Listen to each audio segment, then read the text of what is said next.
This episode is sponsored by Amy Wangard. The Amy Wangard Group is proud to serve Northeast Ohio and all YSU alumni. Ranked 15th out of more than 10,000 realtors across 27 counties, Amy and her team deliver trusted, professional real estate advice for your most significant investment. Through exclusive programs designed to simplify buying and selling, they offer solutions you won't find anywhere else, helping clients move confidently at every step. Their goal is to maximize your value and provide a smooth, stress-free experience that turns your dreams into reality. At the Amy Wangard Group, clients become family, and every home is a new beginning. Learn more at amysguaranteed.com. Again, that's amyguaranteed.com. The link will be posted in the description.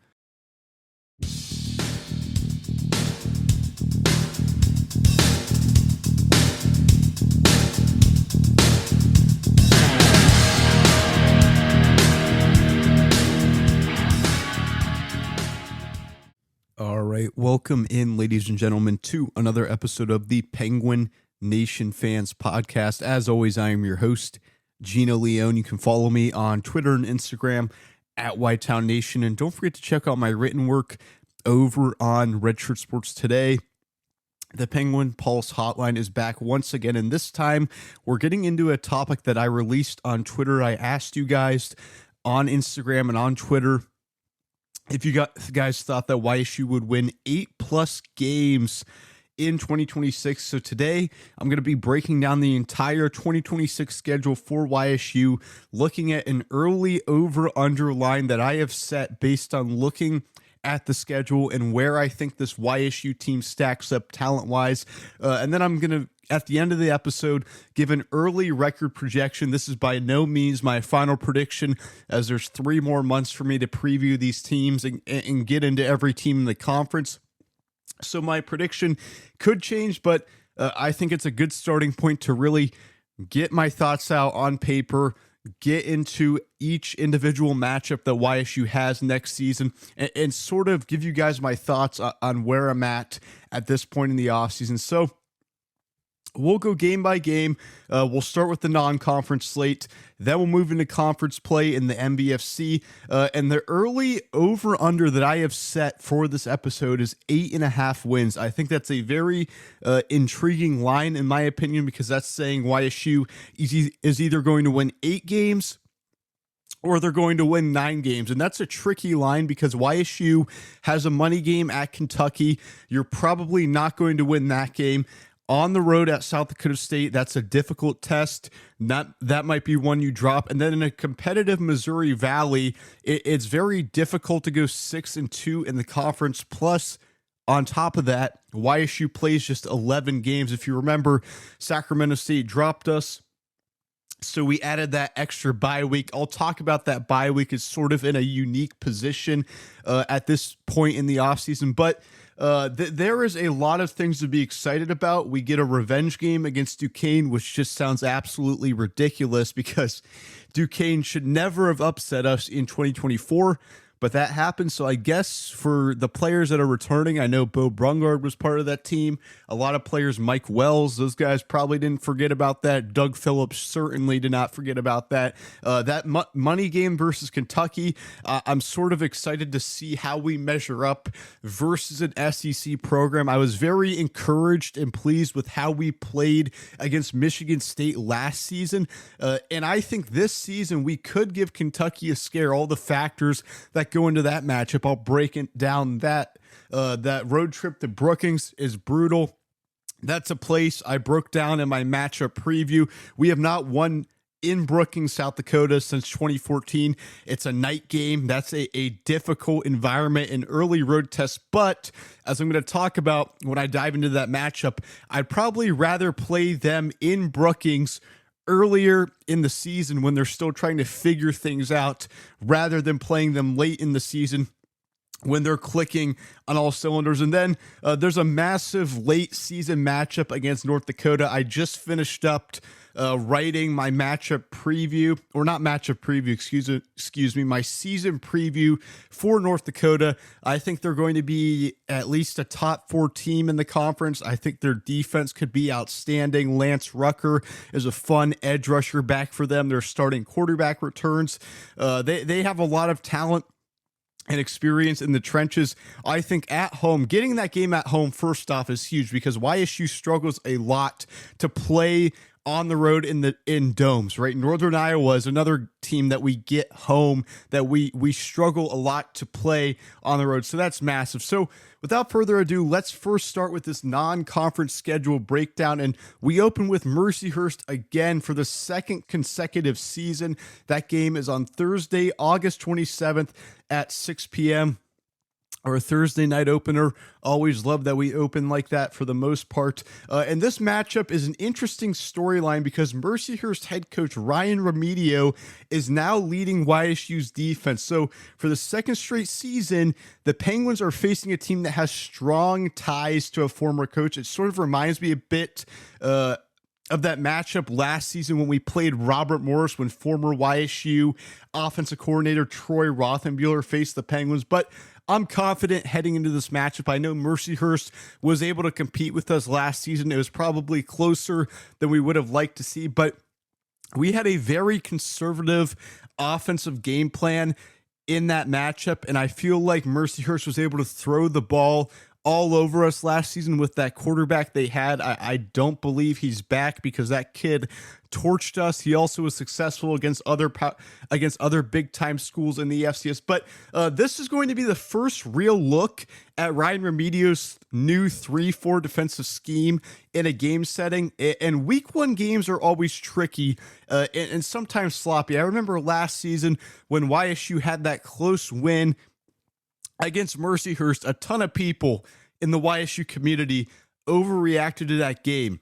It is a week 1 football game. There are going to be mistakes made in a week 1 football game that you're not going to see, say, week 9 of a season, right? You got to get those errors out of the way in the week 1 game. And I would expect less errors this season to be seen on both sides of the ball, because with Ryan Riemedio and Mike Yursich, I feel like those coaches are guys that are going to emphasize discipline and making sure that you execute at a high level.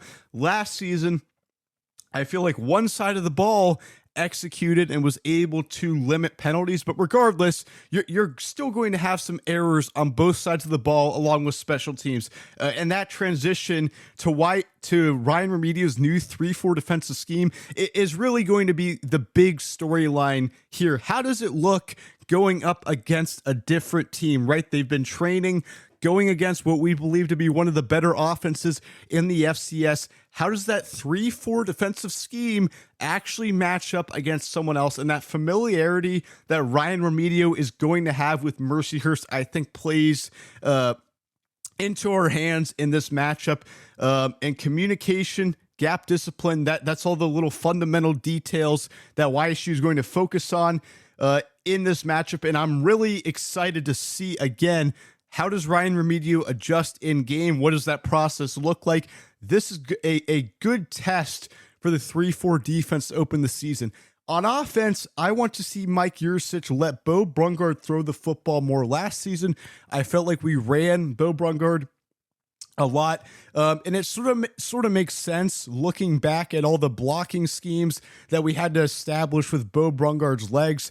But now that we're in the second year of that connection with Mike Yursich and Bo Brungard, I think we need to break in our new receiving course. We need to get Bo Brungard building that chemistry with his new targets. And last season's conservative approach sort of made games tighter than they needed to be, especially that Mercyhurst game we saw where we just kept running quarterback power up the gut and we didn't utilize much creativity. And I understand it. You don't want to put much on film in a week 1 game, but I think with our new receivers, getting game experience with those guys, with Bo Brungard, and getting that timing up to speed is going to be so important. And the other thing is we need to prioritize protecting Bo's health in non-conference play this season. Last fall, I sort of understand it, right? You're trying to establish your new blocking schemes with Bo Brungard's legs, and how do you utilize that? This season, we need to focus on establishing the running game with the actual running backs. I felt like as the season progressed last fall, we progressively got better at running the ball with our running backs. We started to experiment with different combinations on the offensive line. I would like to see us prioritize trying to figure that all out earlier this season, as opposed to last season where we started the season off just prioritizing pounding the ball with Bo Brungard up the gut. And again, I completely understand in hindsight why we were trying to do that. It's just trying to break in a new philosophy on offense. But this season, I would like to see us utilize Bo Brungard's legs once we get into conference play and it actually starts to mean something.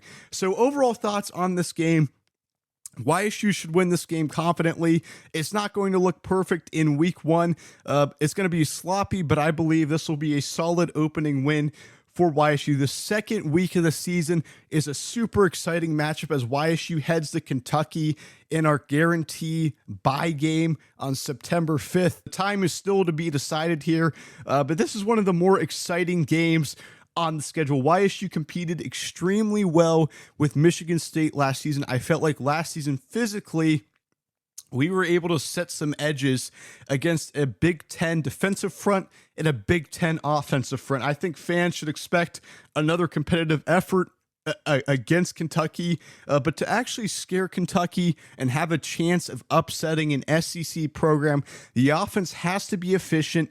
The receivers in Bo need immediate chemistry, and I mean like we can hit explosive plays down the field, and Bo sort of knows who his go-to guy is in critical situations. Then the offensive line has to create push in the run game. YSU absolutely cannot commit penalties, blow protections, or kill drives with simple mistakes. That's something that often happened last season. I feel like against Michigan State, we would drive down the field, and then we would get into the red zone and then throw an interception or get driven back because of penalties or just not be able to score in the area that mattered the most in the game. You can't have those simple errors against an SEC program in Kentucky. But the positive here, at least from an offensive standpoint, is that an experienced quarterback and offensive line should clean things up after week one. This is an experienced unit that has taken a lot of reps together, a lot of snaps together. I would expect a lot of improvement from that week 1 to week 2 game, where maybe in week 1 against Mercyhurst, we're committing some penalties, being sloppy. Week 2, hopefully it improves and we see that massive jump that we need to see. I'm also very interested in the running back rotation here. Can Jaden Gilbert finally break loose in one of these big time games? And can the offensive line create consistent rushing lanes? Again, if we remember last season, Michigan State held Bo Brungard to just 17 rushing yards. They really honed in on stopping his explosive nature. And you sort of figured that, right? Once you get to playing a Power 4 team, that speed that you thought you had at the FCS level sort of gets neutralized. And I sort of thought we saw that last season with Michigan State. Kentucky, they're not stupid. They're going to focus in on Bo as a runner. The question then becomes, can the offensive line get some push down the field, and can we break some more runs with Jaden Gilbert? I know we had an explosive run with Gilbert last season against Michigan State, but overall running the ball, we were not consistent.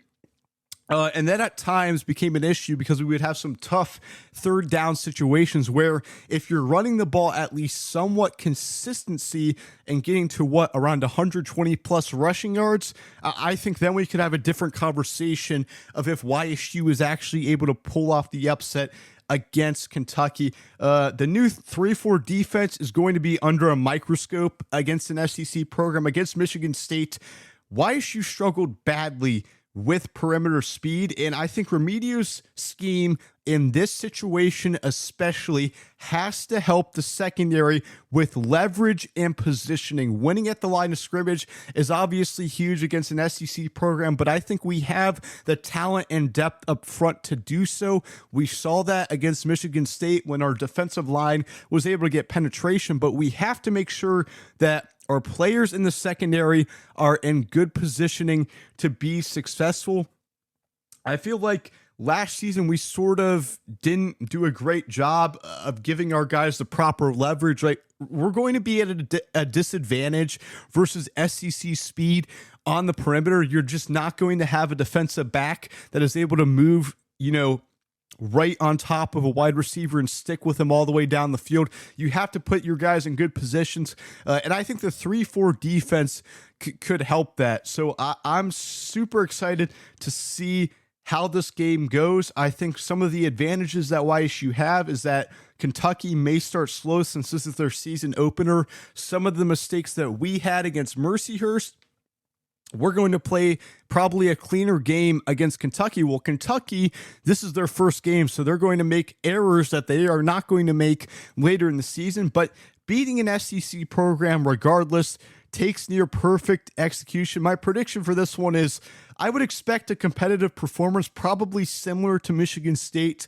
maybe some better defensive results, but we're probably going to lose this game. But competitiveness is important, and that's super important for team morale. So the next weekend, final game of the non-conference, because we were unable to add another game. Instead, we got another bye week. We played Duquesne, and I think we all remember what Duquesne is about. We beat them in the playoffs in 2023, and then they got their revenge in 2024, upsetting us when we had a rough season. So Penguin fans, remember what happened in 2024. This game against Duquesne is Saturday, September 12th at 2 p.m. And again, I talked about this. There's going to be sort of a revenge factor for some of the players that are returning. That complacency that we saw in that game a couple of seasons ago, it wasn't even complacency. It was just one of the worst performances I've seen. This year feels different, though. Heading into that 2024 season, we lost a ton of talent to the portal. That spring portal window really killed us. This year, we have a lot of talent coming back, more physicality, there's more urgency, there's a different look in terms of what we have at the coordinator position. I think revenge could be a big factor here, but this is probably going to be a statement game for YSU. 2 weeks into the season, this is the third game of the year. I would expect YSU to enter conference play at 2-1. So at 2-1, let's flip it now over into the conference schedule. And this is the big portion of the year, the most important time of the year for YSU. And to open it, you get a massive matchup at South Dakota State. It's Saturday, September 19th at 7 p.m. This is a brutal way to open conference play. South Dakota State is an absolute unit at home. We have not won there since 2014 on the road. It's a night game. It's in Brookings, and historically, YSU has not played its best football on the road. Now, I know there's sort of a cliche saying that defense travels, and I think that is going to come into play in this game. And it depends how far YSU's defense has progressed at this point in the season. If our defense looks good up to this point in the season and our defense travels in this game and is able to compete with South Dakota State and pose a legitimate threat against the Jackrabbits, I think we're having a different conversation heading into this matchup, right? If the first 3 weeks of the season, our defense goes out and is competitive against Kentucky, looks great the first 3 seasons, we're going to have a ton of confidence heading into this game because we sort of know what we're going to get offensively.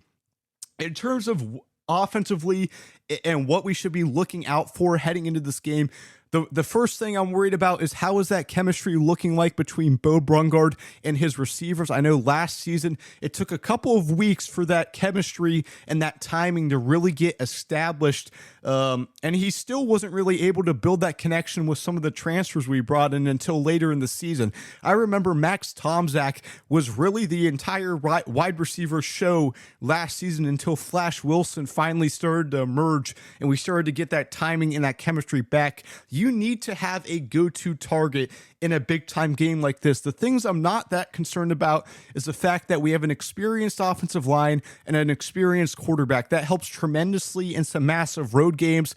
The offensive line and Bo Brungard were able to execute at a high level in the Fargo Dome, which I believe to be one of the hardest environments to play in in the country. But again, it's really going to come back to defense. Is our defense what we think it can be? Last season, the defense got absolutely destroyed in the third quarter against South Dakota State. We gave up a 21-0 run, sort of got pushed around up front. Is that going to be the similar story? Because if your offense doesn't show up in this game, what are you going to be able to fall back upon? You need a defense. If you really want to be a team that can contend and compete with the big boys like South Dakota State, I need to see a defense that at this point in the season is setting an edge, is playing good defense in the secondary. Our new transfers are gelling together in a 3-4 defensive scheme, and we're able to compete on the road. But right now, at this point in the offseason, I think South Dakota State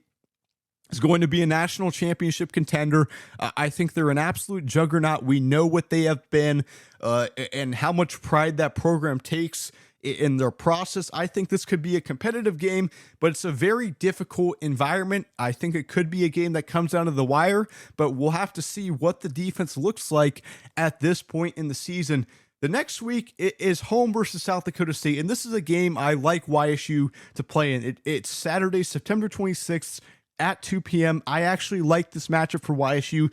Getting South Dakota, I cannot understate this. Getting them at home is huge. We are so bad at playing on the road in domes. The fact that you get South Dakota, North Dakota, and Northern Iowa at home is huge.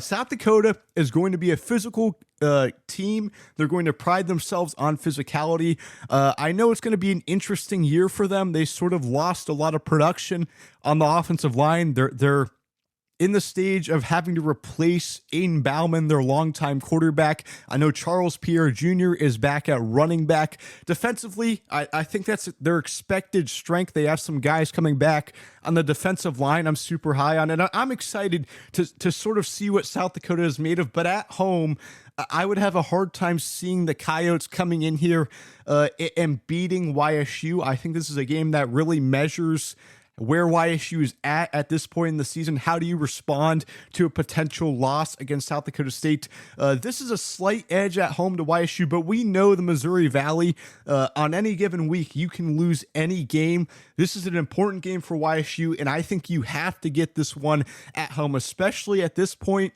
I project YSU heading into this game to be 2-2. You have to win this game, especially if you have an 11-game schedule and you don't get the benefit of the doubt with that extra 12th game. So YSU, I have with a slight advantage here. The next week is a super intriguing matchup as we hit the road on October 3rd to take on Southern Illinois. I was not able to find a time for this game and when YSU plays Southern Illinois, but SIU on the road is never easy. DJ Williams, I think we all saw when Southern Illinois came to the Ice Castle last season, how much of a threat he is. That's a outstanding head-to-head duel between Bo Brungard and DJ Williams. This is a tough road trip, but historically, under Doug Phillips, I feel like YSU tends to play well against these Illinois schools. I know we blew that massive lead. What was that in 2024? But I feel like for the most part, Doug Phillips does a great job against these Southern Illinois teams and Illinois State and all those teams. And on the road there, it's not like we're going back to Brookings for this game. I think Southern Illinois could be an intriguing team. I think it's a team that will compete for a playoff spot. But I think talent-wise, on paper, YSU, I would give the slight edge just because we have a lot of returning production. And again, based on how these matchups have gone in the past, I would expect YSU to have a hard-fought road win at Southern Illinois. It just feels like we'll be able to respond to whatever adversity we face on the road versus the Salukis and just find a way to win, sort of like we did last season at Illinois State. The next game at Indiana State, this is October 10th at 1 p.m. This is a game that you want to play on the road. Again, I'm so glad how the schedule sort of panned out. I'd rather go on the road at Indiana State than have to go play Northern Iowa, North Dakota, or South Dakota on the road. It's not going to be an easy game, but if you're a playoff team, you should handle business here. If you want to compete towards the top of the conference, you should handle business here, and you can't overlook anyone in the conference because we saw last season what happened with South Dakota State, right? South Dakota State, I know Chase Mason was injured, but they sort of started to overlook and start looking ahead to the upcoming matchups, and then Indiana State upsets South Dakota State in what was probably one of the biggest upsets of the FCS season. You cannot overlook anybody, especially, again, YSU has struggled a lot to play on the road traditionally, but talent-wise, YSU should be the better team. I would expect a win at this point in the season. Northern Iowa at home. Again, big to get them at home. This is the night game for YSU at home, Saturday, October 17th at 6 p.m. UNI is always physical and disciplined. I'm sort of interested. I haven't gotten the chance to dive into their preview yet and see what their roster makeup is, but I know their new coach, Todd Stepsis, is a defensive mind. I would expect them to play with a different edge defensively. We'll have to see if they're able to address some of the offensive woes that they had last season. I know quarterback was a major concern for them. And they sort of changed rotations last fall. But home field advantage matters tremendously in this series. We struggle so much to win on the road in the Unidome. We broke the curse last season, but we almost lost versus a Northern Iowa team that was, 5-7 on the season. So this is a tough game at home. Definitely have to be ready to go for this one, but we should win this game at home. And then the bye week comes, and I honestly like how the schedule lays out overall. I think the one thing I would probably change with the schedule is I would want the second bye week that we got to be a bit earlier. I think 8 straight games without rest is going to be difficult, but having the bye week before North Dakota with how North Dakota projects to be could be massive, especially if UND becomes a legitimate contender. Another interesting point I want to bring up here is later in the season, if we end up being a bubble team, and please know, I hope we are competing for a Missouri Valley Championship and we're not sitting on the bubble again, leaving it up to committees, because YSU never seems to get the benefit of the doubt when it comes to these playoff committees. But playing only 11 games, again, I think could hurt YSU a lot. Especially if you find yourself, at 7-4 on the season. Most FCS teams are going to play 12 games, so I'm interested to see how the committee balances that out. And I guess it depends what the strength of the conference looks like, how YSU has performed against some of the better teams in the conference. But if you're on the bubble, missing that extra game could hurt you a lot. On the flip side, if you have these 11 games, you get this bye week, and you're having a good season, getting this extra rest could be massive, especially if YSU is looking to make a deep playoff run when it matters the most. So North Dakota is Saturday, October 31st at noon. I honestly think this is a coin flip game. I know UND on the road does not do great. They're mostly successful at home, but North Dakota has a ton of talent back in the trenches. I would give a slight edge to YSU because it's at home, because I trust Bo Brungard more than Jerry Kaminsky. But this is going to be a coin flip game, one of the better games of the season. And the schedule sort of lays out in favor of YSU here. North Dakota has to play South Dakota State and South Dakota before this game. They don't get a bye week beforehand, so YSU gets that extra week to prepare versus the Fighting Hawks. And I think this could be one of the more important games, if not the most important game of the entire season. Prediction thought here is I would give a slight edge to YSU at home. At Murray State, no disrespect to Murray State whatsoever, but if we lose this game, we have no business making the postseason. Murray State has been just awful. Absolutely awful, and they lose their players every year in the portal because their players don't want to stay and be, what were they last year, 1-11? They don't want to be terrible, so they all leave. So Murray State, we should win by 100 points against Murray State. No disrespect to them. And then the last game of the season, it's an interesting one against Illinois State. I sort of talked about this a bit in my last Penguin Pulse Hotline episode, how I feel like Illinois State is really getting hyped up just because of the run they had in the postseason.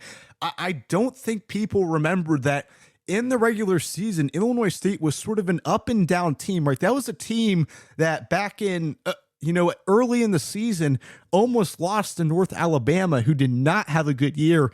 And Illinois State was a good team, right? They made that run to the national championship, and that was one of the better coaching jobs, honestly, in the FCS. I'm a big-time believer in Brock Spack. I think he's unbelievable, but Illinois State loses a lot, guys.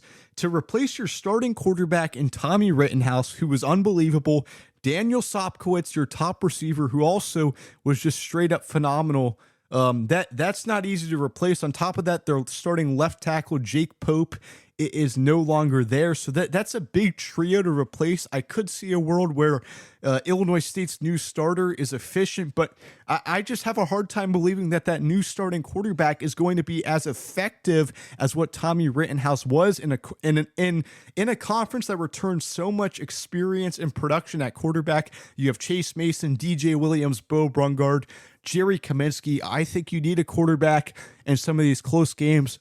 Defensively for Illinois State, their linebacking corps is loaded, but what does their defensive front look like? They need to replace a ton of production up there. And I talked about this before. It's not like Illinois State can't replace what they lost on the defensive line.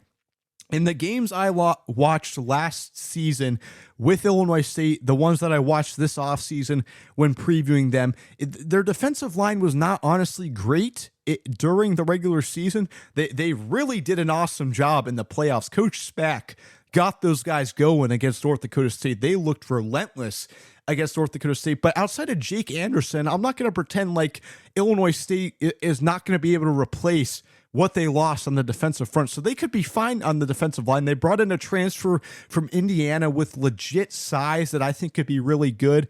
So this is an Illinois State game that's probably going to be an Illinois State team, that's probably going to be on that bubble. I would expect probably around the 7-5 range. I don't know. We'll have to see. I think it's going to be tough again offensively because the quarterback position is so huge, especially in Illinois State's offense where you're making so many different reads. And I felt like Tommy Rittenhouse did that so well at a high level for Illinois State. But again, this is a game that could have playoff implications depending on where both teams are at this point in the season. I would expect YSU to win at home, but Illinois State versus YSU, the series history has been absolutely phenomenal. It's been a back and forth affair. We've had some excellent games against them. And no matter what the record is for either team, it feels like these teams are always competing against each other at a high level. And this could be a very good game to close the season. But I would expect YSU at home to have a slight advantage versus the Redbirds. The final thoughts here. I like how the schedule sets up. There are some difficult road games, but there's also a ton of favorable spots. We get a ton of big-time home games.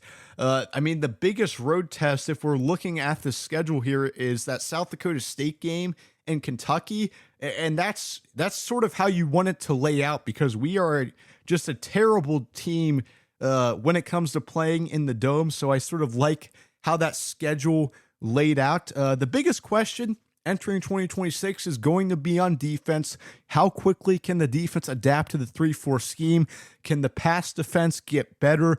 That's going to be a big time question. If the defense clicks early, this team absolutely has top tier MVFC potential. I think we'll have to see what the receiving corps looks like. I think we might have more depth there than we did last season, more guys that can go up and win contested catches. But is Bo going to have a top-end target? If not, I think that could be good as well if he's able to build chemistry with a lot of these guys. But offensively, the running backs also, I think, need to become a big factor. I think we could see an increased role with Jane Gilbert back, that offensive line continuity. So there's a lot of excitement brewing about this team.